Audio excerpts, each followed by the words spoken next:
Is my hair okay? Are my eyebrows sticking out? Are we recording yet? Oh yeah, it's been recorded. Oh. All right. I'm good. Which glass? Hey everybody, welcome back to Selling Myself Short. So it's Christmas time. What day is it? 23rd. The 23rd. Am I wrong? No, it's the 22nd. The 22nd 2nd. of December. Since it is Christmas time today, I want to talk about something that warms my heart. Liquor. Bourbon. I'm not a huge bourbon fan. No, specifically what I want to talk about today. The Manhattan. It's a cocktail, right? So do you know what's in a Manhattan? Bourbon. Bourbon. Rye. Dolan. Vermouth. Vermouth. And bitters. And more bitters. The Manhattan originated in Manhattan. The Manhattan originated in the 1860s, 1870s time frame in Manhattan, possibly in a bar named the Manhattan. How do you know this? Did you Google search where did the Manhattan drink come from? Did some research ahead of time. Because of all the things that I've ever Google searched, I haven't thought, where is the origin of this Crown and Coke? Canada. A traditional Manhattan consists of whiskey, sweet vermouth, and bitters. And it is served in a martini glass when served straight up. Or you can alternatively serve it into a lowball glass on the rocks. However, I personally prefer in a lowball glass with no ice. Do you know why that is? I have no idea. I know you don't want ice because you don't want to put water in your whiskey. There you go, that's one thing, but why do I not want it in a martini glass? Because it's hard to drink. Hard to drink and it spills real easy. Who doesn't put sides on a glass? The first thing that we're going to talk about real quick is the type of whiskey which I prefer. A lot of Manhattans are made with this. It is a rye whiskey. Now you can use any type of whiskey, bourbon, blended whiskey, or even Canadian whiskey. So when Prohibition kicked off, they actually started using Canadian whiskey in Manhattans because it's the only type of liquor you could get. What are you sitting up here? We don't want those. What makes a rye bourbon a rye bourbon? Rye. There you go. So as long as it's at least 51% rye in the distillation process, then you can call it a rye whiskey. However, if it's a Canadian rye whiskey, how much rye does it have to have in it? 25%. 0%. And they can call it a rye whiskey. Well, why would they call it a rye whiskey with 0% rye in it? Is this a rye whiskey? Could be. No, this is just blended. If you're Canadian, you just call it rye. So this is actually Woodford Reserve rye. The next part of a Manhattan is the vermouth. Specifically, this is sweet vermouth. You can have sweet vermouth or you can have a dry vermouth. And they actually started making a general dry vermouth in 18th century Italy. Right, so it's been around a long time. They drink it as a normal drink. Do you know what the vermouth is? I have no earthly idea. See, this is why I have you in the video. Vermouth is actually fortified wine, which basically means you take wine and you add some stuff to it. So it's an aromatized fortified wine. They take aromatics, which are going to be roots and bark and things which are going to flavor this, right? So there's bark in there. Yeah, and in this particular case, they actually add a little bit more alcohol to it as well. So what's the percentage on this guy? 16%. Yeah, so 16%, which is relatively high for a wine, right? Sure. You're not going to get that in a wine generally. So they kick up that just a little bit. From the point when they add the aromatics to it, they actually sweeten it either with a sugar cane or with some sort of caramelized sugar. Last thing that goes into a Manhattan, well, traditional Manhattan, no. But last thing that goes into my Manhattan are bitters. Bitters have been around for quite a long time. As opposed to 140 years like the Manhattan's been around. Yeah, Angostura bitters actually originated in Venezuela, Teddy. The reason that they originally made them was for seasickness. 35% alcohol by volume. It is 35%. So, and it's actually ethanol. Nice. So for seasickness, they just got you drunk and told you weren't seasick anymore. Yeah, it's fine. And this is similar though to our vermouth in that it is an aromatic, meaning it's flavored with roots and bark. The smell that you actually get off the vermouth actually is what kind of gives you your flavor of your Manhattan. It smells like vinegar. Does it smell like vinegar? Nope.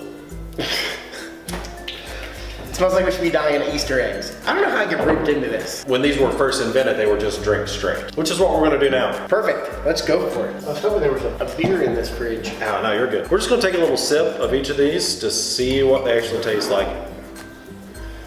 Come on. As you pour it all over me, that was great. First thing that we're actually trying is the Dolan Vermouth. What's it smell like? Steak seasoning. It does smell a little bit like steak. It's a strong smell.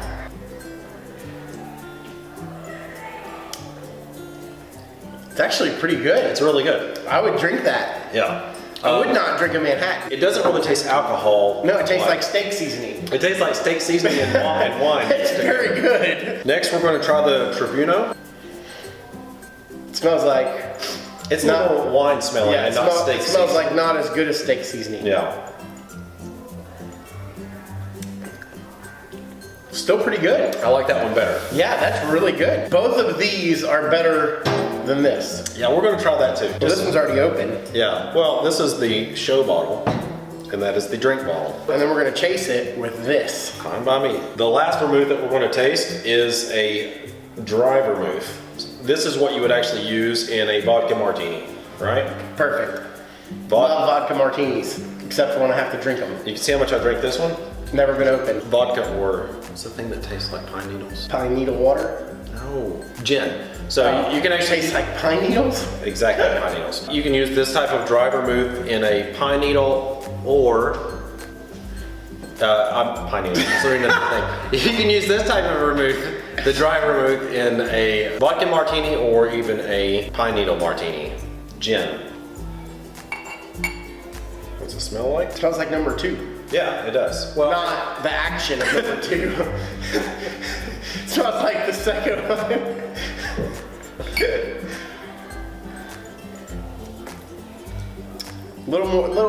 Little less it's flavor. a dry wine taste. Yeah, a little less flavor than the first 2. It's really good still. Yeah, that's very, very good. The two that tasted or smelled similar anyway were both Tribuno. One was the red, one was the white. We're going to test the bitters. So do you know why they call it bitters? Because it's bitter. Hey, look at that. Stick your finger out.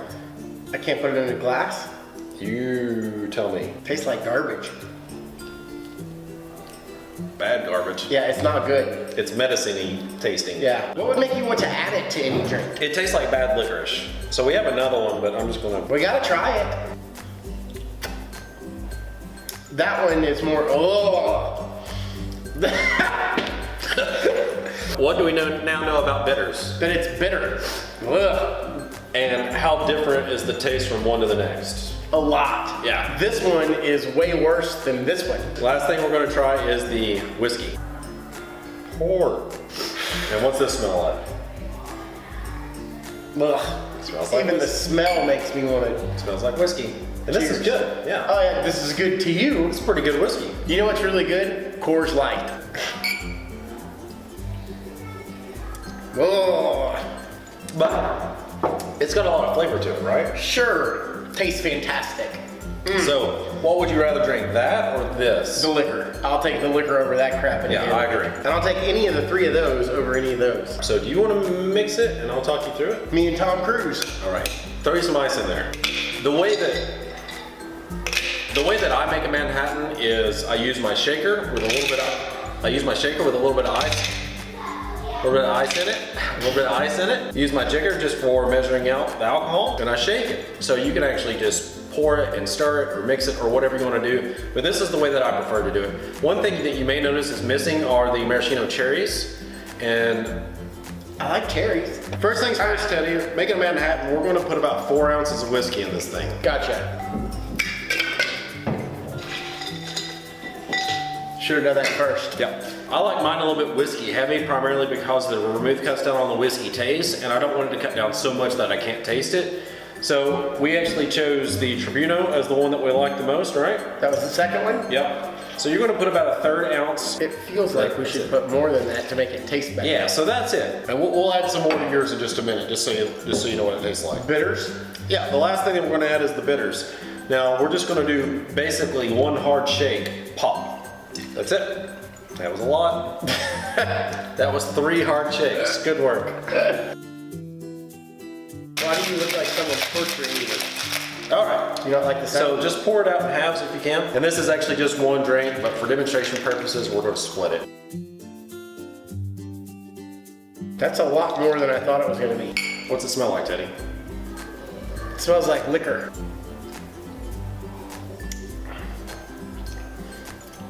Perfect. Perfect. Do you know what would be perfect? A Coors Light. Stir stick. All right, take 2 with a little bit more vermouth in Teddy's. still equally as bad. Not good. Do you know what I like? Chicago's. Chicago's. Not Manhattan's. The reason that I like Manhattans is just because I do like the taste of whiskey, and you can sit around and drink a Manhattan in the evening And look cool. Yeah, well, no, the vermouth knocks the burn off just a little bit. Still burning.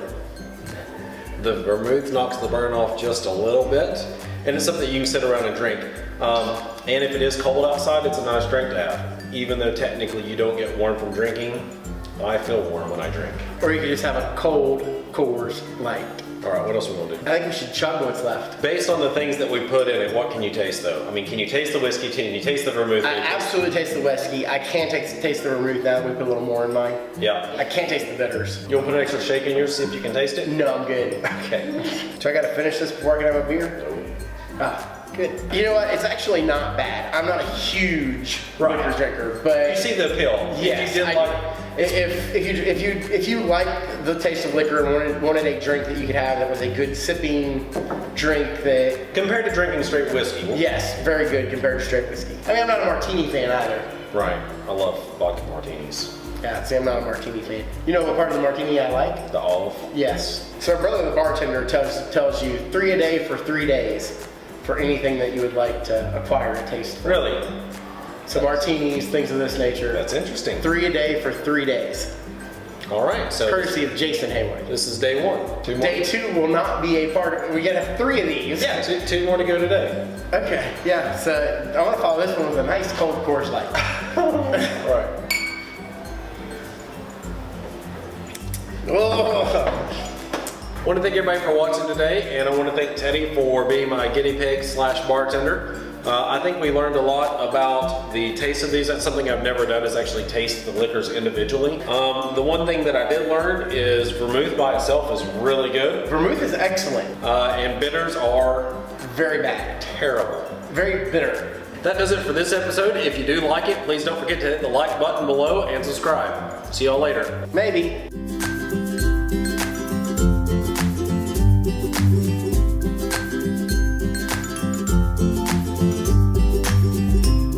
You know what we could have? We could have a little peppermint schnapps. Then we're gonna drink a little amaretto. Oh, Brandy, peach flavored brandy. no. I'd rather drink the Crown. The Crown tastes like whiskey. It's weird. Whiskey taste. Oh. If you'd like a good liquor drink, John Watling's rum, straight from the Bahamas, only place you can buy it. Fantastic. We're gonna do just a little of this straight, and we're not gonna tell my wife because she'll freak out if she's drinking her rum. Cheers. Oh, no, it's bad too. Jägermeister, Blue Caraco. So there's plenty of other stuff to drink back here, as there probably is at your bar as well. I don't even know what we're talking about now. I don't either.